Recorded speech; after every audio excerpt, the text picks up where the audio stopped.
गर्मी और load shedding ने मगज़ पंचर कर दिया है।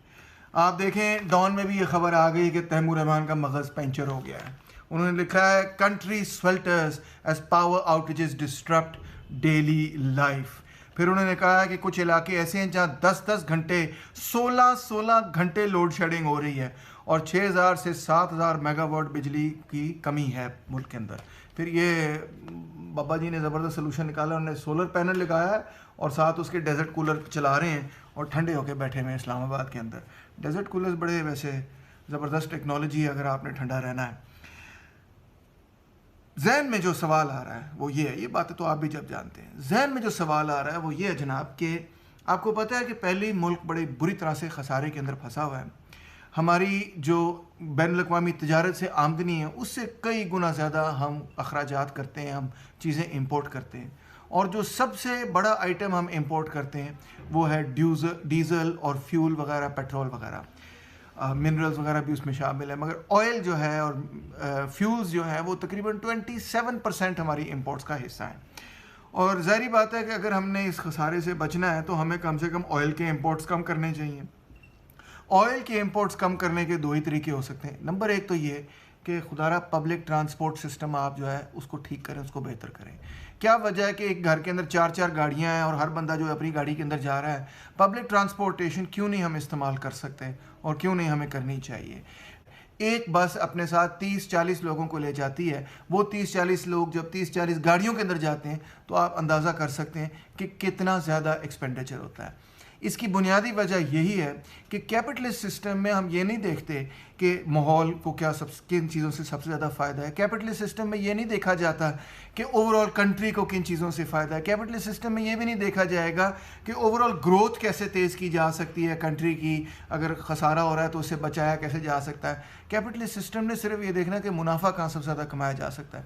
कार मैन्युफैक्चरर्स दुनिया के बहुत बड़े बड़े सरमायादार हैं और वो मुनाफा इसी तरह कमाते हैं गाड़ियाँ बेच के।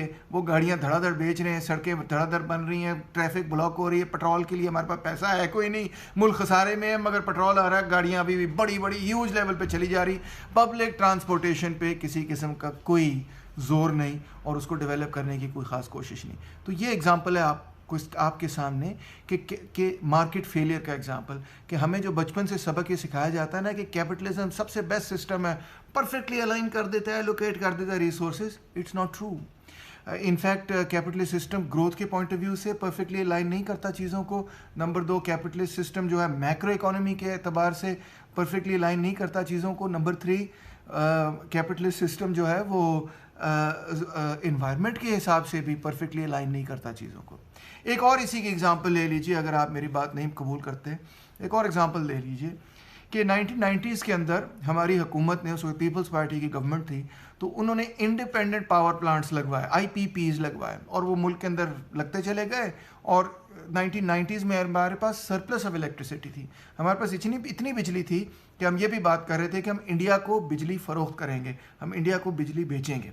वो तो खैर नहीं हो सका, मगर हमारे पास एक्सेस इलेक्ट्रिकल सप्लाई थी। आज 27 पावर प्लांट्स बंद पड़े हुए हैं। क्यों बंद पड़े हुए? क्योंकि उनके पास डीजल नहीं है कि वो चल सके। ये इंडिपेंडेंट पावर प्लांट्स नंबर 1 तो डीजल पर चलते हैं और एक ऐसे मुल्क में जिसकी जो पहले ही खसारे में है, क्योंकि जब हम डीजल बाहर से ख़रीदते हैं तो हमारी इतनी कीमत बढ़ जाती है, वहाँ पहले ही हमें खसारा होता है डीजल के इंपोर्ट से। उस मुल्क के अंदर पावर प्लांट्स डीजल पे चल रहे हैं। ये है आपकी मार्केट इकोनॉमी, क्योंकि पावर प्लांट ने तो मुनाफा कमाना है। ये पावर प्लांट्स अक्सर जो हैं वो बाहर की कंपनीज़ ने आके लगाए हैं और उन्होंने भी हमारे साथ बड़ी चालाकी की। उन्होंने फिक्स किया कि भाई हमें डीजल वगैरह इस कीमत पे मिलेगा और बिजली हम इस कीमत पे बेचेंगे जो कि डॉलरों के साथ जुड़ी हुई थी। यानी उन्होंने अपने सरमाए को और अपने मुनाफे को बिल्कुल कंसोलिडेट रखा और प्रोटेक्ट करके रखा और हमारा सत्यानाश हो गया उसके अंदर। उसी की वजह से सर्कुलर डेट क्राइसिस और ये सब कुछ शुरू हुआ। उसी की वजह से हमारा खसारा देखें कितना बुरा है और हम वो पूरा ही नहीं कर सकते। हम जो डीजल वगैरह है उसकी इंपोर्ट में सारे पैसे अपने लगा देते हैं इंडिपेंडेंट पावर प्लांट्स को देने के लिए, ताकि वो बिजली बनाए, ताकि हमारी लोड शेडिंग ख़त्म हो। तो येट अनदर एग्जांपल कि किस तरह कैपिटलिस्ट सिस्टम ने मिस एलोकेट किए रिसोर्सेज। अगर ये गवर्नमेंट कर रही होती तो गवर्नमेंट या रियासत की इनिशिएटिव लेती तो गवर्नमेंट हाइड्रो पावर की तरफ जाती, वाटर ड्रिवन पावर की तरफ जाती, क्योंकि आज भी water driven power diesel power से ज़्यादा सस्ती है, ज़्यादा इकोनॉमिकल है और ज़्यादा इन्वायरमेंटली सेफ़ है। हो सकता है कि हम बड़े डैम बनाएं, हो सकता है आप छोटे डैम बनाएं, ये तो ऑब्वियसली डिपेंड करता है कि सिचुएशन पे, जियोग्राफिकल सिचुएशन पे एंड सो ऑन। मगर पॉइंट ये है कि वाटर से जब आप बिजली बनाते हैं तो वो ज़्यादा सस्ती बिजली बनती है, ज़्यादा बड़े पैमाने पर बिजली बनती है और पोल्यूशन भी इतनी नहीं होती। और सबसे अहम बात यह है कि पानी तो यहाँ पे 5 दरिया हैं, चल रहे हैं, आ रहे हैं, जा रहे हैं। चलो ठीक है, 3 इस वक्त कोई इतने ज़्यादा स्ट्रॉन्ग नहीं है, मगर बहरहाल पॉइंट तो यही है ना कि यहाँ पे दरिया हैं, वाटर पावर है, हाइड्रो पावर को अगर आप इस्तेमाल करें तो आप बहुत सारी इलेक्ट्रिसिटी जनरेट कर सकते हैं। और दूसरी तरफ आप अपने इतने बड़े बिल से बच सकते हैं, जो आप डीजल की इंपोर्ट पे लगा देते हैं बिल, उस बिल से भी आप बच सकते हैं। तो हाइड्रो पावर प्लांट्स क्यों नहीं लगाए गए, या क्यों नहीं हाइड्रो इलेक्ट्रिसिटी को जनरेट करने के प्लांट्स वगैरह लगाए गए? अगेन इसकी वजह यही है कि हमारा सारा एम्फेसिस इस बात पे था कि मंडी इस चीज़ को पूरा करेगी, मुनाफा बख्श इदारे बनाए जाएँ, IPPs बनाए जाएँ।